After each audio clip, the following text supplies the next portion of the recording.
He ruled Chicago's underworld without mercy. Enemies begged. Empires fell. And Damian Cross never hesitated. Until a little girl stepped into his mansion and asked him a question he couldn't survive. She didn't cry. She didn't flinch at the guns, the guards, the bloodstains beneath polished marble floors. She just looked up at him with eyes far too familiar. "My mom said I should find you," she said quietly. Then she touched the faint scar on her chin.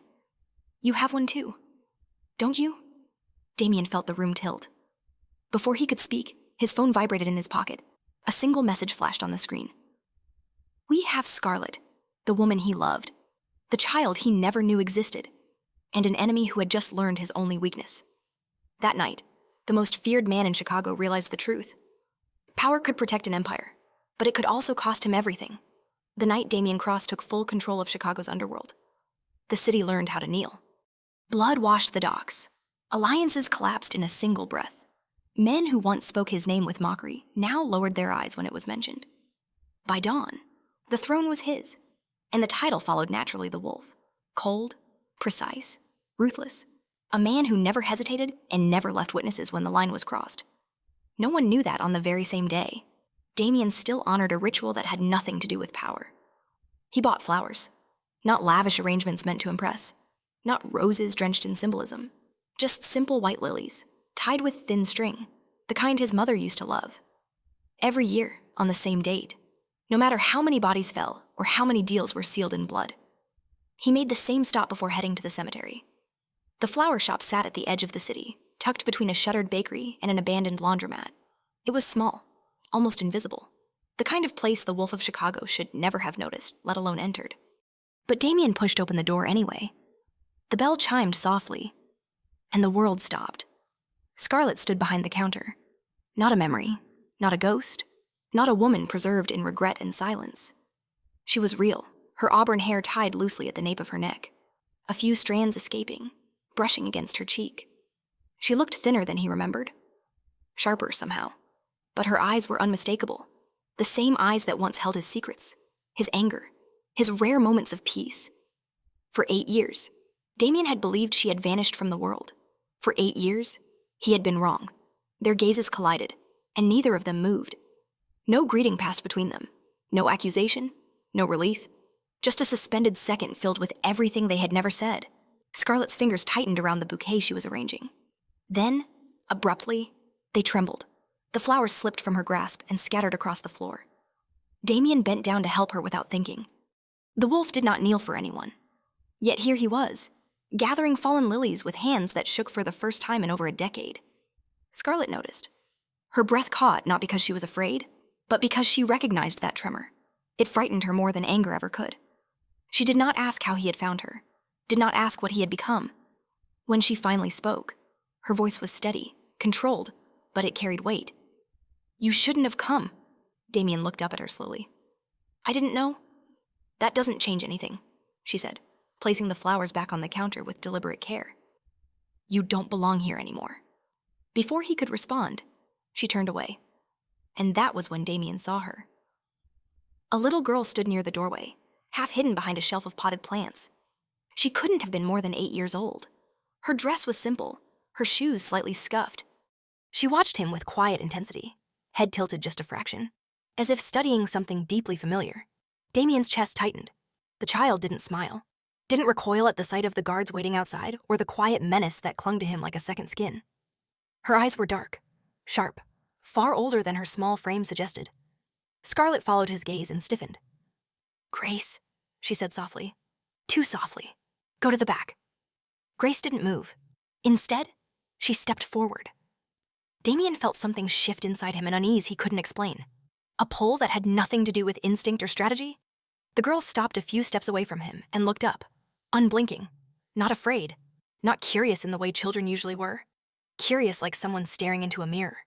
Scarlett's voice cut through the silence. "She's just a child." Damian didn't answer. He couldn't.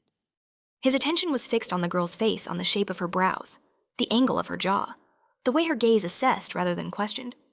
Traits he had seen before, traits he had lived with his entire life. Grace tilted her head slightly, studying him with unnerving calm. "Do you know my mom?" she asked. Scarlett inhaled sharply. "Grace," Yes, Damien said before he could stop himself. His voice came out lower than intended. I do. Grace considered that. Then her eyes flicked briefly to the faint scar along his chin, thin, pale, almost invisible unless the light hit it just right. Her gaze dropped to her own chin. Damien followed it. There it was, a faint mark, slanted slightly to the left. Old, healed, familiar in a way that made his pulse pound violently in his ears. Grace touched it absentmindedly. I fell when I was 5, she said. Climbing a tree. Damien's breath stalled. Scarlet turned pale. Grace, stop. But the girl continued, unaware of the earthquake she had triggered. I hit a rock, Mom cried. But it didn't hurt much. Damien felt the floor tilt beneath him. 5 years old? A tree? A rock? A scar in the same place? Memories slammed into him with brutal clarity his own fall. His mother's scream, the blood warm against his skin. He hadn't cried either. Scarlet stepped between them then, her body a shield she hadn't intended to raise but could no longer lower. You need to leave, she said, her voice tight now. Now! Damien forced himself to look at her. Really look. There were lines at the corners of her eyes that hadn't been there before. Strength layered over exhaustion. Fear buried beneath control. How long, he asked quietly. Scarlet didn't answer. He didn't need her to. Grace looked up at her mother, then back at Damien. You look like me, she said, as if stating a simple fact. Or maybe, I look like you. The bell above the door chimed again as the wind shifted outside, but no one moved. In that moment, Damien Cross, who had faced execution lines, betrayal, and war without blinking, felt something crack open inside his chest, because the truth was suddenly impossible to ignore. That gaze, that scar, that unsettling familiarity. The Wolf of Chicago had not only found the woman he lost, he had found the child he never knew existed, and the most dangerous realization of all settled over him like a shadow. This was a weakness his enemies would kill to exploit. If this story touched your heart, follow the channel to enjoy many more heart-stirring stories every week. Damien left the flower shop without buying the lilies. He stood across the street instead, rain misting the pavement, the city humming around him like a living thing that had never learned how to be quiet. His men waited at a distance, confused but disciplined enough not to ask questions. They had followed him into wars, into blood-soaked negotiations, into rooms no one ever walked out of. Yet this moment, this stillness was the most dangerous one they had ever witnessed. Because the wolf was hesitating. Inside the shop, Scarlet locked the door with shaking hands. Only when the latch clicked into place did she allow herself to breathe. Her heart pounded violently, not from fear of Damien, but from the unbearable weight of seeing him again alive, powerful, unchanged in all the ways that terrified her most. Grace watched her mother closely. Is he bad? She asked. Scarlet turned, startled by how calm the question was. She knelt in front of her daughter, brushing a loose strand of hair behind Grace's ear. No, she said after a moment. He's dangerous. Grace thought about that. So are storms. Scarlet closed her eyes. She had spent 8 years running from this moment. 8 years building a life quiet enough that the past would lose her scent. She had told herself that Damien Cross was a closed chapter, that love, especially love tied to blood and power, was a luxury she could not afford. But fate, cruel and precise, had walked him back into her life through a simple wooden door and a ringing bell. And worse, Grace had seen him. That could not be undone. Across the street, Damien finally moved. He stepped into his car, shutting the door with deliberate calm. But his mind was anything but. The image of the child lingered relentlessly the way she stood her ground, the way she studied him as if she had always known he would come. He ordered a background check within minutes, not the kind that could be traced, not the kind that left ripples. He needed answers quietly, before the underworld sensed blood in the water. Scarlet Hale, his head of intelligence, reported later that night. That's not her real name. She disappeared 8 years ago. No digital footprint until 3 years back. Low-income neighborhoods, cash transactions, schools under aliases, and the child. Damien asked. A pause. Grace Hale, 8 years old, no listed father. Damien closed his eyes. 8 years. The math was merciless. That night, Scarlet lay awake beside Grace, listening to the rhythm of her daughter's breathing. She remembered the night she had left Damien the argument, the unspoken fears, the moment she realized she was pregnant and what that would mean in his world. She had loved him. Yes, but love did not shield a child from bullets or enemies who saw bloodlines as leverage. Grace stirred slightly, murmuring something in her sleep. Scarlet whispered, "I'm sorry," to no one and everyone at once.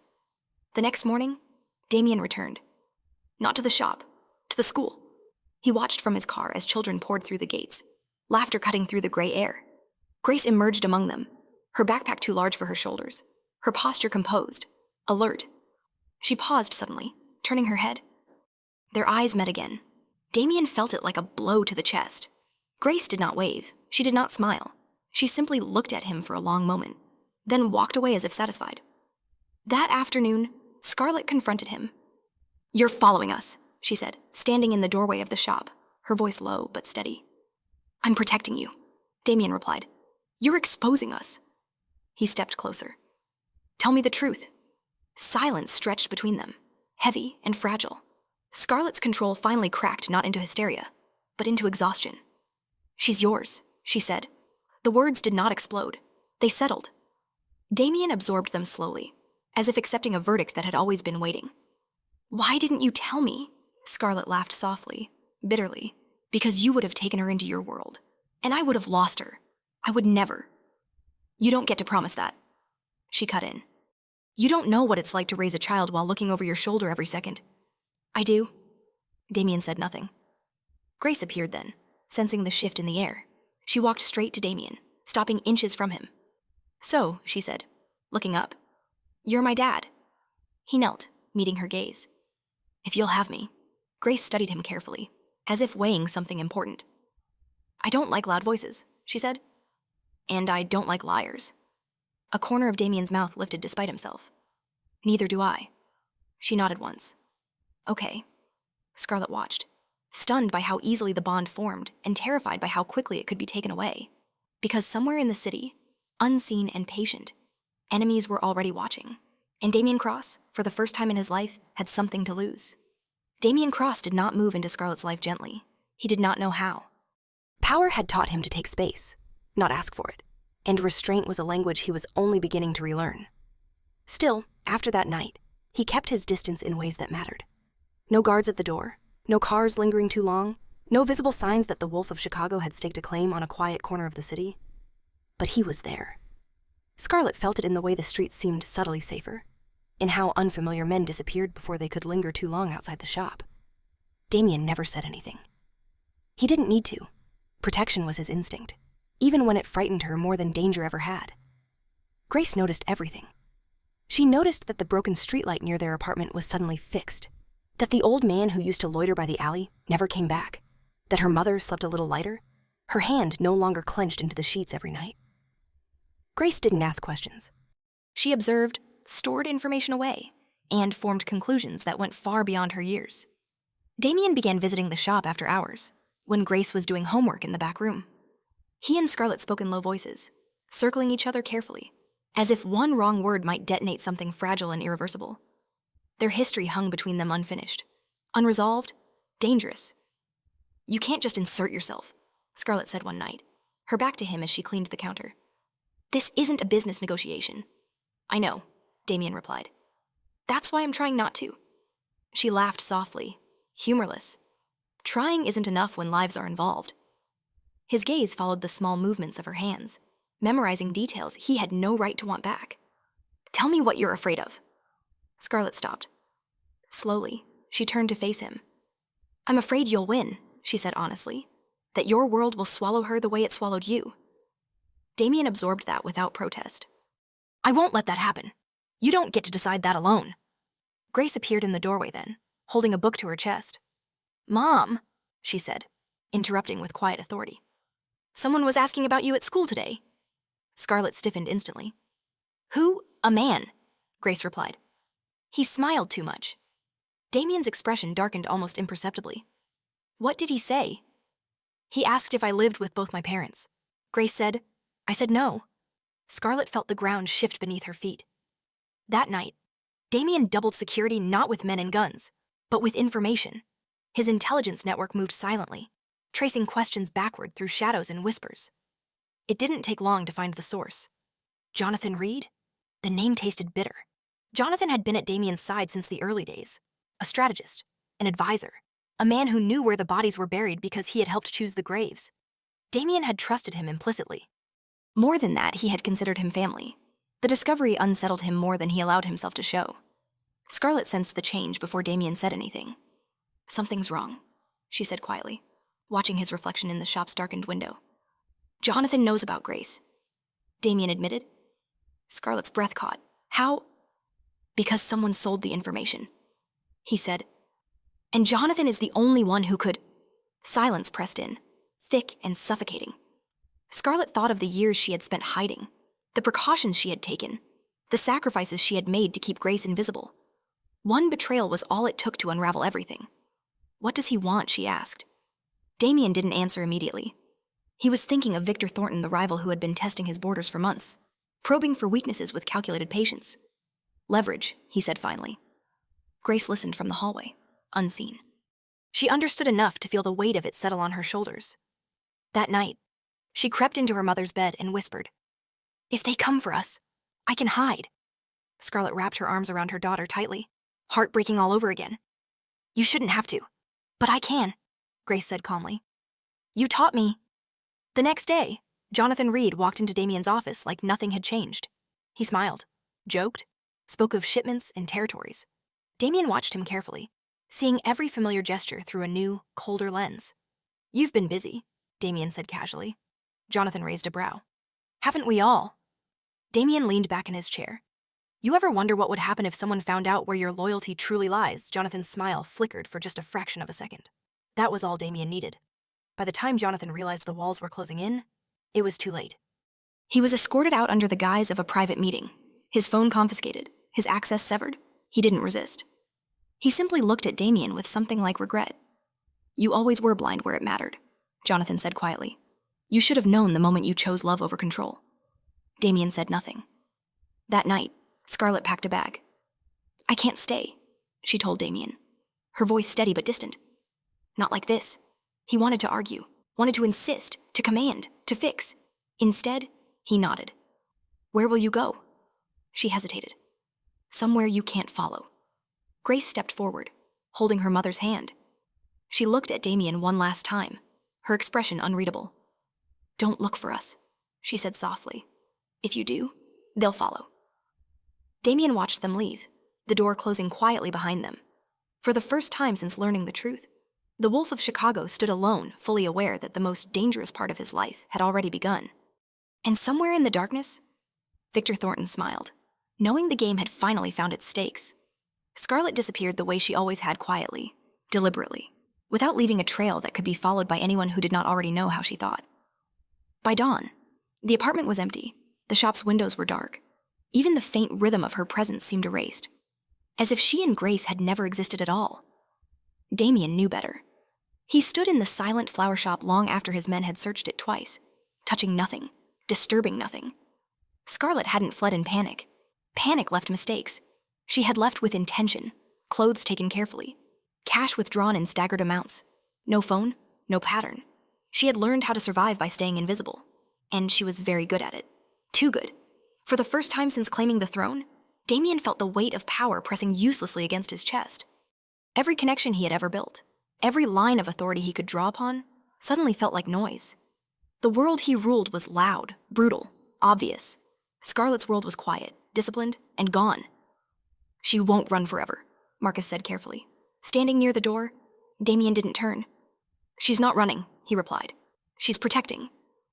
Marcus understood what Damien didn't say out loud.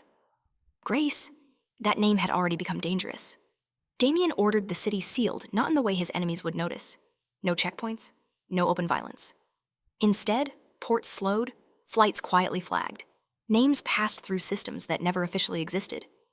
If Scarlett crossed paths with anyone connected to Thornton, Damien would know. But Thornton moved faster. The first sign came from a source Damien didn't expect a school administrator 2 districts away, shaken and apologetic, explaining that a man claiming to be a social services representative had asked questions about a transfer student named Grace Hale. The description was vague, but the timing was not. Damien felt something cold slide down his spine. He traced the inquiry back through layers of misdirection until it led exactly where he had feared. Thornton wasn't searching for Scarlett. He was hunting Grace. Scarlett realized it the same night. She and Grace were staying in a small rented room above a closed diner, the kind of place people passed without seeing.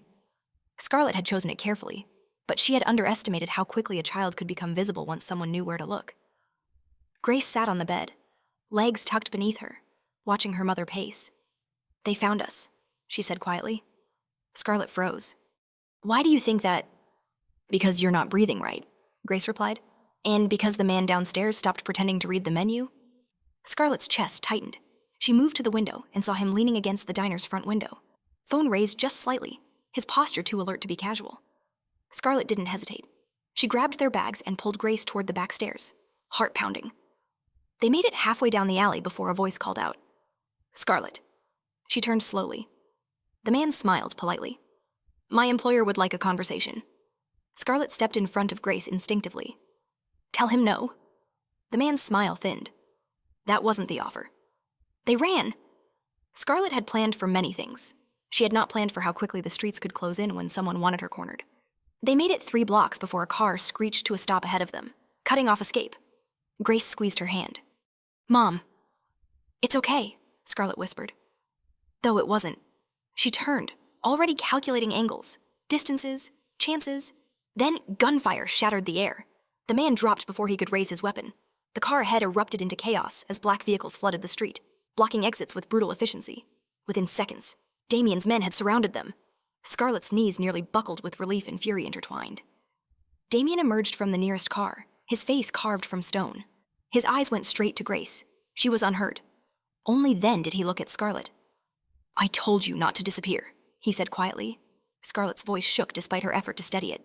"I told you not to follow." "I didn't," Damien replied. They did. Grace looked between them, then reached for Damien's hand without asking. He stiffened for a fraction of a second before closing his fingers around hers. That was the moment everything changed. Thornton struck less than an hour later. The call came through Damien's secure line while they were moving Scarlett and Grace to a safe house. The voice on the other end was calm, almost amused. "You move fast," Thornton said. "But not fast enough." Damien's grip tightened on the phone. "This ends tonight," Thornton chuckled. "It already has." The line went dead. Seconds later, an explosion rocked the safe house's outer perimeter. Glass shattered. Alarms screamed. Damien pulled Grace against his chest as his men moved in tight formation, weapons drawn. Scarlett's heart seized. "This is my fault," she whispered. Damien met her gaze, fierce and unwavering. "No," he said. "This is mine." The attack was precise, calculated to test rather than destroy. Thornton wasn't trying to kill them yet. He was measuring responses, counting seconds, learning how far Damien would go. And he learned the most important thing of all. Damien Cross would burn the world to keep his daughter breathing.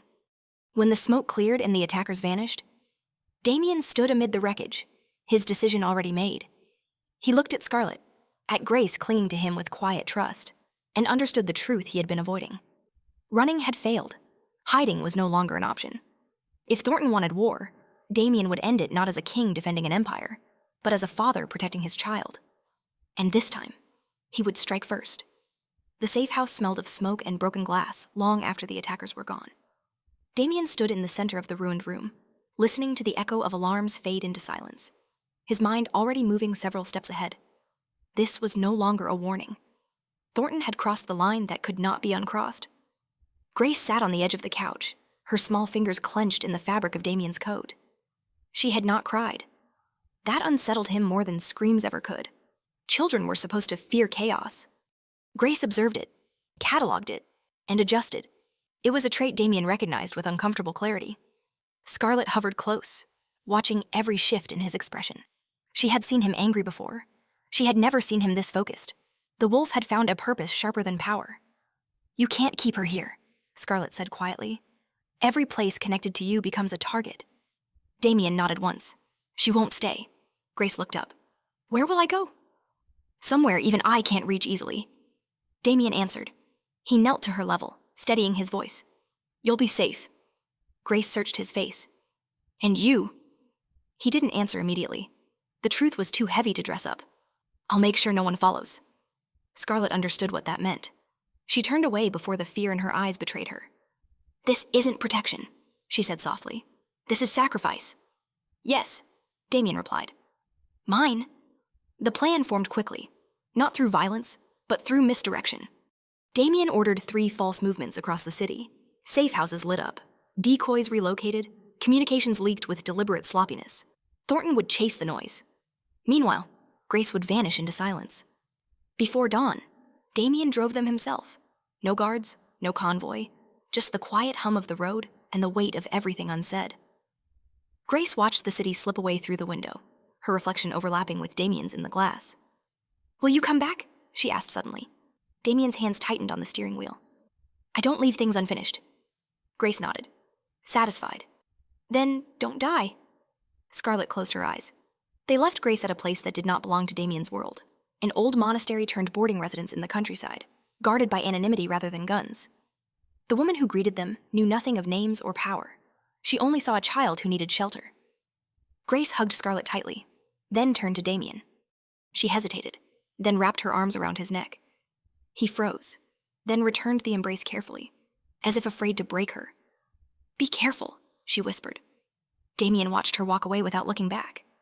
When he returned to the city, the wolf resurfaced, but he was different now. Every move he made carried a calculation that ended with Grace's face.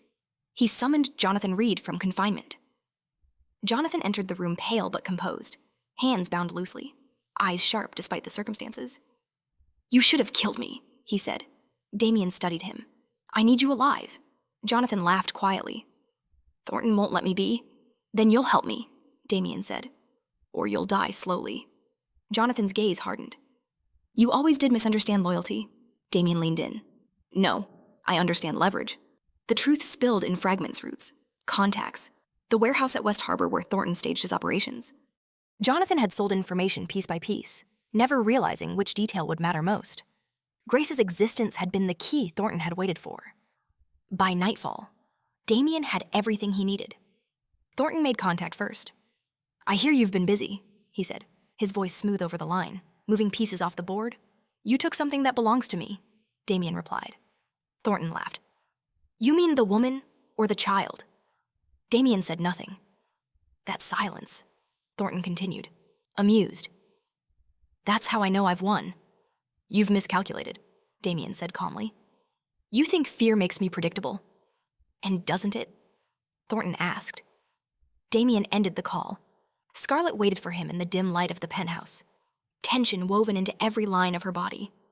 "He knows about Grace," she said. "He knows what he thinks he knows," Damien replied. "And that's enough." She stepped closer. "This ends with blood." "Yes," and after Scarlett asked, Damien looked at her, then not as a king, not as a weapon, but as the man she had once loved. "After, there will be nothing left for him to threaten." Scarlett reached for him, her hand trembling against his chest. "Promise me this ends." He covered her hand with his own. "It ends." Outside, the city glowed unaware, its streets filled with people who would never know how close it was to collapse. Damien Cross stood at the center of the coming storm, fully exposed, fully committed. Thornton had found his weakness. Now Damien would use it to destroy him. The city felt different after Grace disappeared into safety, quieter, but not calmer. Damien sensed the tension everywhere in the way his men spoke less, in how messages arrived with sharper urgency, in the subtle pauses between decisions. Thornton knew something had shifted. He couldn't see Grace anymore, and that absence gnawed at him. Absence was dangerous. Damien leaned into it. He let rumors leak with surgical precision. A whispered sighting near the river, a false trail through a shell company tied to one of his oldest allies. Thornton took the bait, pulling resources to the wrong corners of the city, stretching his defenses thin. Every move Damien made was deliberate, calculated to create a single opening one moment when Thornton would expose what he guarded most. Scarlett watched all of this with growing unease. She recognized the look in Damien's eyes, now the calm before a kill. It frightened her, not because she doubted his ability, but because she knew what it cost him to become that man again. "You're turning yourself into a target," she said one night, standing beside him on the balcony. The city spread beneath them like a restless sea of lights. "I already am," Damien replied. "I'm just choosing where the strike lands." "And if he doesn't come for you?" Scarlett asked. Damien turned to her, his gaze steady. "He will." Thornton was too arrogant to resist. He believed Damien's world revolved around control and intimidation, that he would never willingly step into a vulnerable position. Thornton mistook calculation for fear.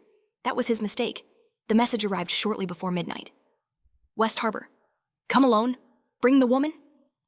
Scarlett read it over Damien's shoulder, her blood turning cold. He wants me. He wants to see if I'll trade, Damien said quietly. And will you? Damien met her eyes. No. The plan was already in motion.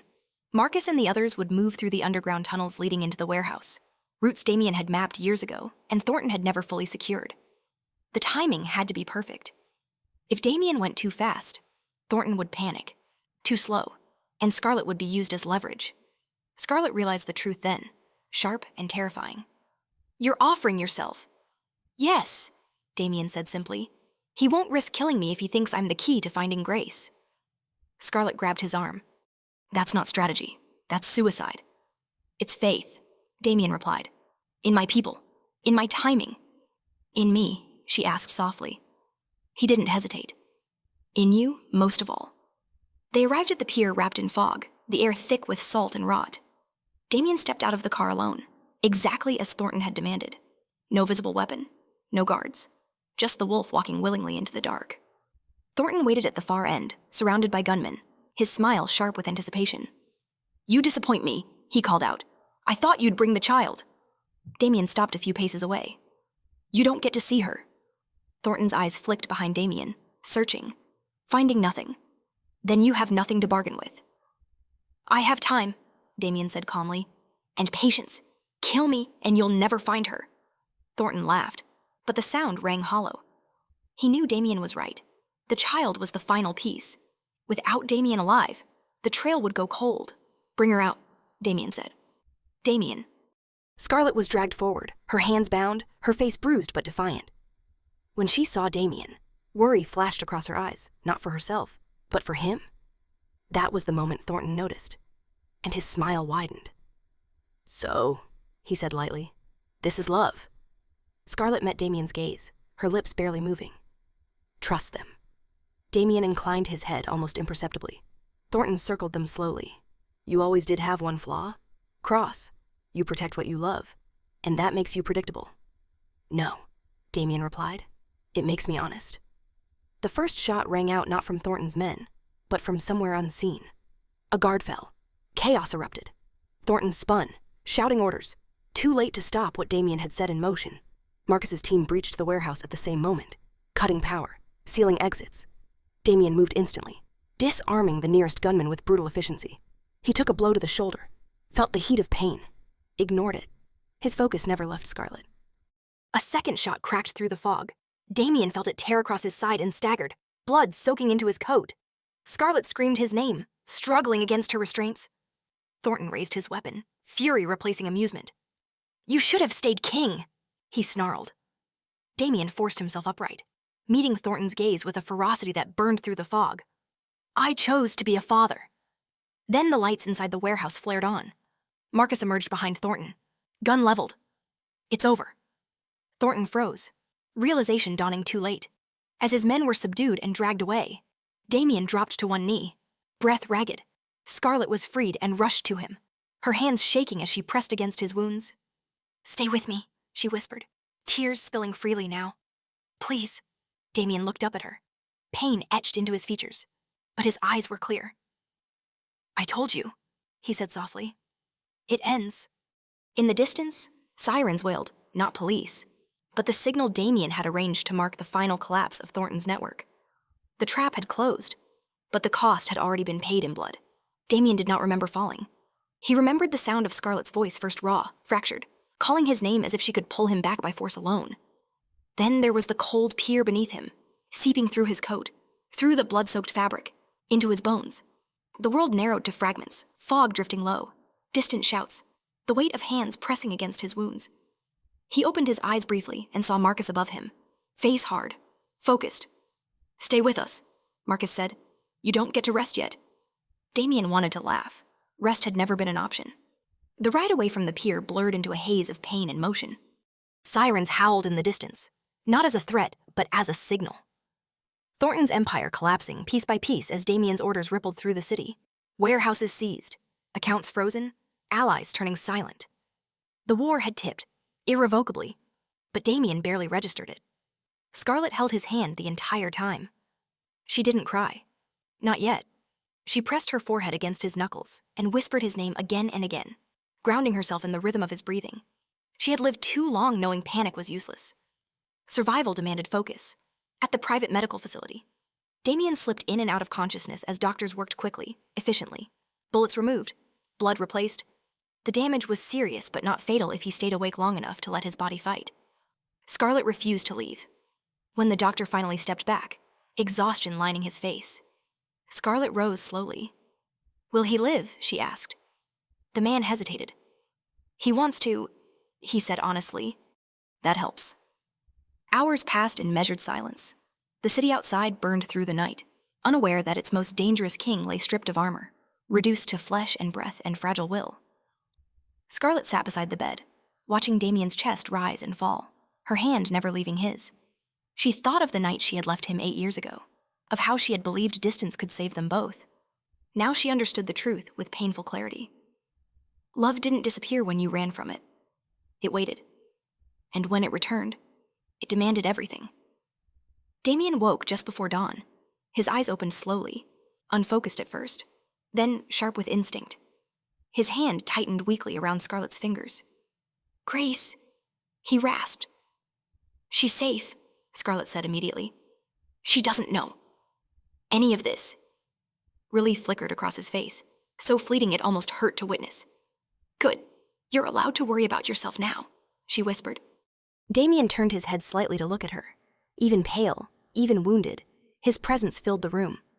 "I already did," he said. "I chose wrong for years." Scarlett shook her head. "You chose power because you didn't think you deserved anything else." His gaze softened. "And you chose distance for the same reason." Silence settled between them. Not heavy, but honest. By the time Damien could stand, the city had begun to reshape itself. Thornton was gone arrested, cornered, stripped of every advantage he had built on fear and leverage. Jonathan Reed had vanished into a black hole of Damien's design, erased from the world he had betrayed. Yet victory tasted different now. Damien returned to his penthouse with Scarlett at his side, moving slower, more deliberately. The wolf still existed, but something inside him had fractured permanently. The invincibility that once defined him was gone, replaced by a sharper truth he could bleed. He could lose. Grace arrived that evening. She stood in the doorway, small and composed, taking in the sight of Damien alive but changed. Her eyes moved to the bandages, the faint pallor of his skin. "You look worse," she observed. Damien managed a weak smile. "You should see the other guy." Grace approached carefully, as if testing a fragile structure. She reached out, touching his arm gently. "Mom was scared," she said. Scarlett inhaled sharply. "I was too," Grace added. "But you came back." Damien met her gaze, voice steady despite the tremor in his hands. "I will always come back." Grace studied him for a long moment, then nodded. "Okay." That single word carried more weight than any oath Damien had ever sworn. Later that night, after Grace had fallen asleep in the guest room, Scarlett stood with Damien on the balcony. The city lights shimmered below them, indifferent and endless. "This doesn't end everything," Scarlett said quietly. "There will always be consequences." "I know," Damien replied. "But I won't let them touch her. Or you." Scarlett turned to face him fully. "And what about you?" Damien took her hands, pressing them against his chest where his heartbeat pulsed strong and real. "I don't want to be untouchable anymore," he said. "I want to be here." The confession was simple. It terrified him more than any gun ever had. Scarlett leaned into him, resting her forehead against his. "Then stay."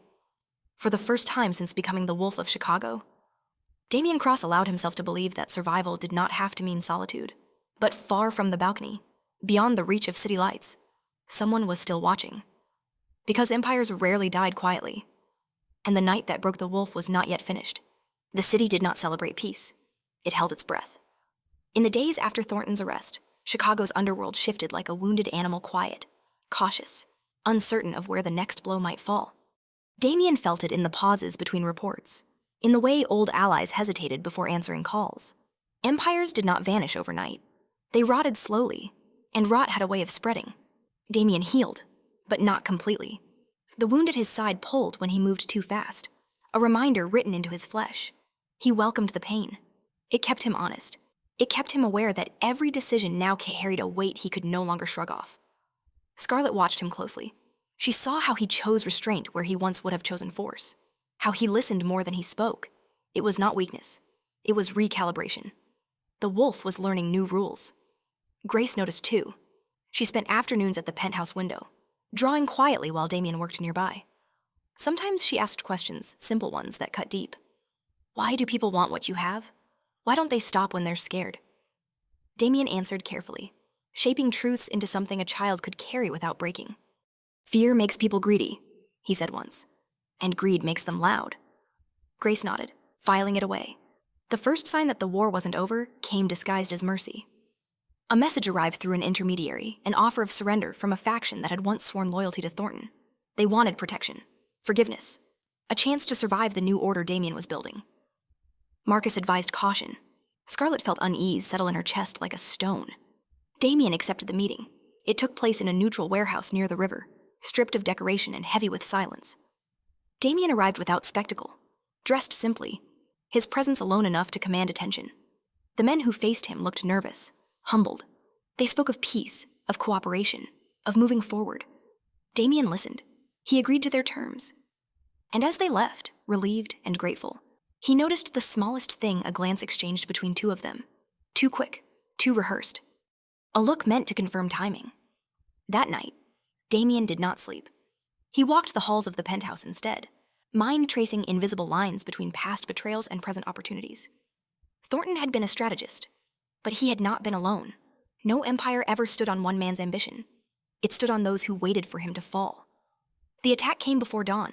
It was surgical, silent, not aimed at Damien but at Grace. The alarm triggered just as a shadow crossed the balcony. Damien moved on instinct, covering Grace with his body as glass shattered inward. Scarlet screamed. Gunfire cracked through the room, sharp and precise. Damien returned fire, forcing the intruder back. Marcus's men flooded in seconds later, subduing the attacker before he could retreat. When the threat was gone, the room smelled of smoke and fear. Grace was shaking. Damien knelt, hands firm but gentle on her shoulders. "Look at me," he said. "Breathe." She did, slowly. Then she whispered, "They lied." "Yes," Damien said softly. "They did." The man they captured spoke quickly once pressure was applied. Thornton had contingency plans. Loyalists who believed his downfall was temporary. Men who thought taking Grace would finish what Thornton had started. Scarlet sat beside Damien as the truth unfolded. "This will never stop," she said quietly. "As long as she's a secret, she's a weapon." Damien knew she was right. That night, he made a decision that would change everything. He called a meeting of the city's remaining power brokers, not in secret, not in shadows, but openly, with intent. When they arrived, they found Damien Cross standing before them with Scarlet at his side, and Grace between them. "This is my daughter," Damien said, his voice steady, unyielding. "Her name is Grace Cross." A murmur rippled through the room. "She is not leverage," he continued. "She is not a threat. She is not negotiable. Anyone who believes otherwise will not survive long enough to correct the mistake." Scarlet felt Damien's hand close around hers. Not possessive. Protective. Grace lifted her chin, unafraid. The message was clear. By claiming Grace publicly, Damien removed the illusion that secrecy was safety. He stripped his enemies of ambiguity. There would be no more guessing, no more quiet probing. Any attack now would be unmistakable and final. The city responded with fear and respect. That evening, as calm returned slowly, Scarlet stood with Damien in the quiet of the living room. "You put her in the light," she said. "You know what that means." "Yes," Damien replied. "It means no one will dare touch her without declaring war." Grace looked up from her drawing. "Did I do okay?" she asked. Damien smiled. A real one this time. "You did more than okay." Grace considered that. "Good. I don't like hiding." Later, when the city slept uneasily beneath the weight of new rules, Damien stood alone on the balcony. He knew the danger wasn't gone. It had simply changed shape. Enemies would adapt. They always did. But so would he. Because the enemy who refused to die had taught him something invaluable. Love was no longer his weakness. It was his warning. Chicago adjusted slowly to the new truth. Damien Cross no longer ruled from the shadows alone. His declaration had redrawn the map of fear and loyalty, forcing the underworld to confront a reality it had never accounted for. The wolf had chosen a life that could be touched. Some saw it as madness. Others saw it as the most dangerous evolution of all. Scarlet felt the shift in subtler ways. Mornings were quieter. Damien drank his coffee at the kitchen counter instead of the office, listening as Grace explained her drawings with grave seriousness. He still took calls, still made decisions that bent the city's spine, but his voice had changed. It no longer carried only command. It carried intention. Yet peace did not arrive cleanly. The remnants of Thornton's network didn't scatter, they consolidated.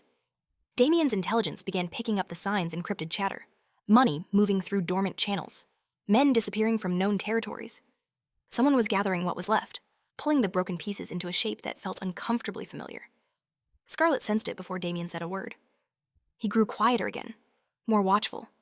Not distant, but focused in a way that reminded her of the man she had once left behind.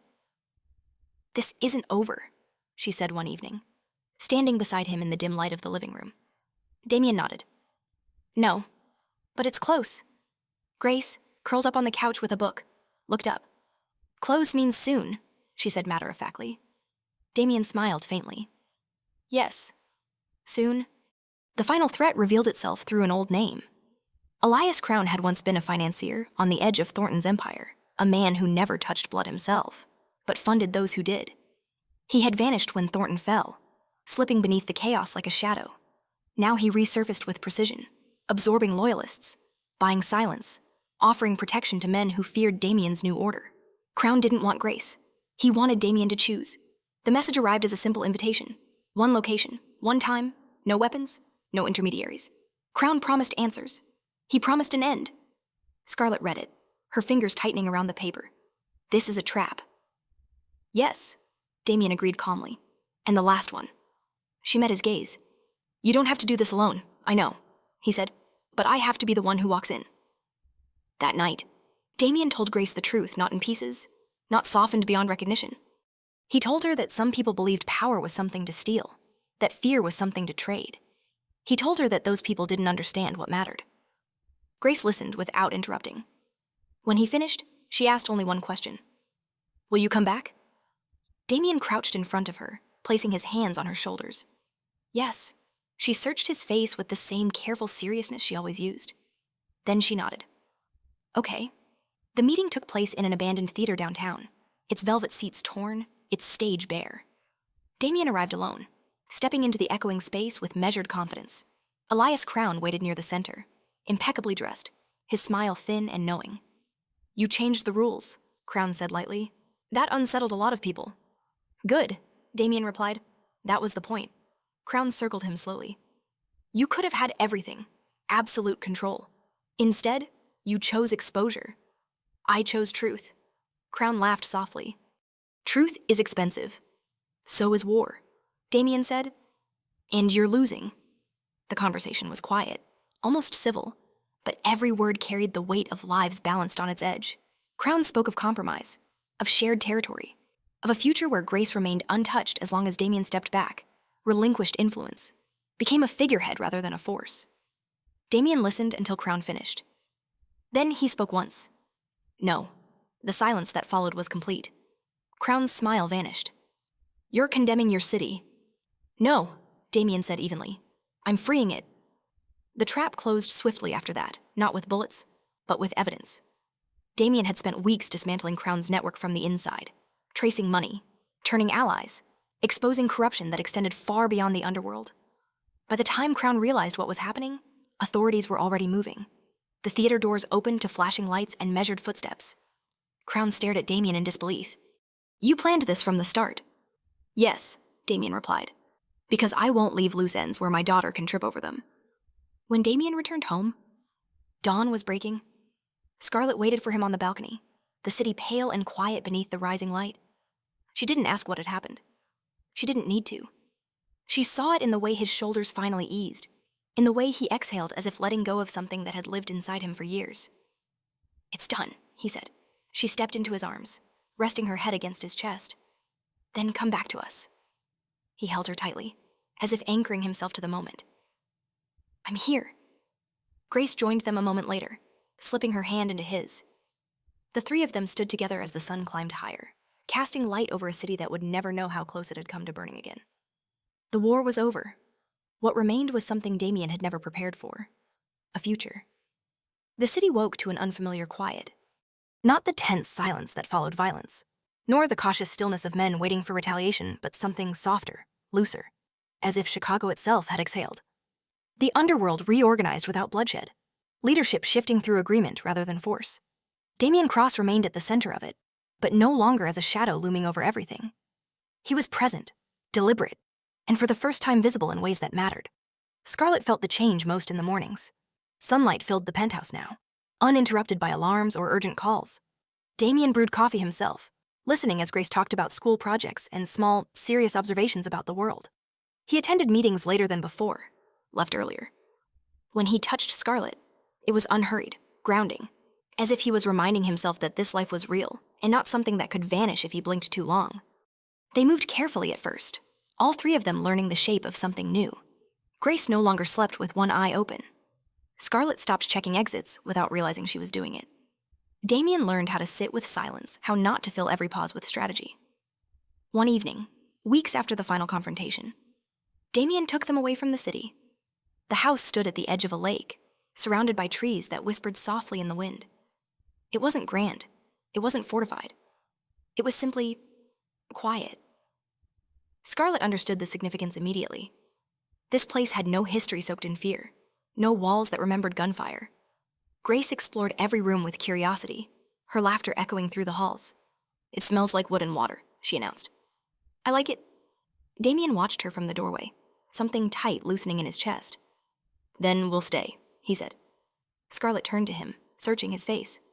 "For how long?" He didn't hesitate. "As long as you want." That night, after Grace had fallen asleep, Scarlet and Damien sat on the porch, wrapped in blankets, listening to the lake breathe. The city felt impossibly far away. "You don't miss it?" Scarlet asked quietly. "The power, the control?" Damien considered the question carefully. "I miss who I thought I had to be," he said. "Not who I was." She leaned into him, her head against his shoulder. "You scared me," she admitted. "For a long time, I know," he said. "I scared myself too." The weeks turned into months. Damien restructured his empire without spectacle, transferring influence, dismantling what could not exist without violence. Some doors closed, others opened quietly. The wolf did not disappear, but he no longer hunted. He guarded. Grace thrived. She made friends, learned how to swim in the lake, asked Damien questions that had nothing to do with danger and everything to do with curiosity. One afternoon, she handed him a drawing, 3 figures standing beneath a tree. Hand in hand. "That's us," she said. "You're not scary in this one." Damien swallowed hard. "Thank you." The proposal was not planned. It happened on an ordinary evening, while Scarlet was reading on the couch and Grace was asleep upstairs. Damien knelt in front of Scarlet, not with grandeur, but with certainty. The ring was simple, meaningful. "I don't want to rule anything alone ever again," he said. "I want a life that comes home to you." Scarlet's hands trembled as she cupped his face. Tears fell, unrestrained, relieved. "I never wanted perfection," she whispered. "I wanted honesty." He smiled softly. "Then stay." She said yes. The wedding was small. No press, no underworld spectacle, just close friends, quiet vows, and sunlight filtering through the trees by the lake. Grace walked between them, holding both their hands, solemn and proud. When Damien kissed Scarlet, it wasn't ownership. It was promise. Years later, people would still speak of Damien Cross with awe and caution. But those who truly knew him understood something deeper. The most dangerous man in Chicago hadn't been defeated by rivals or bullets.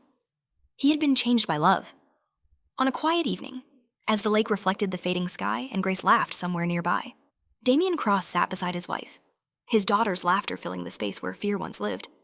He had built empires. But this was the only thing worth keeping.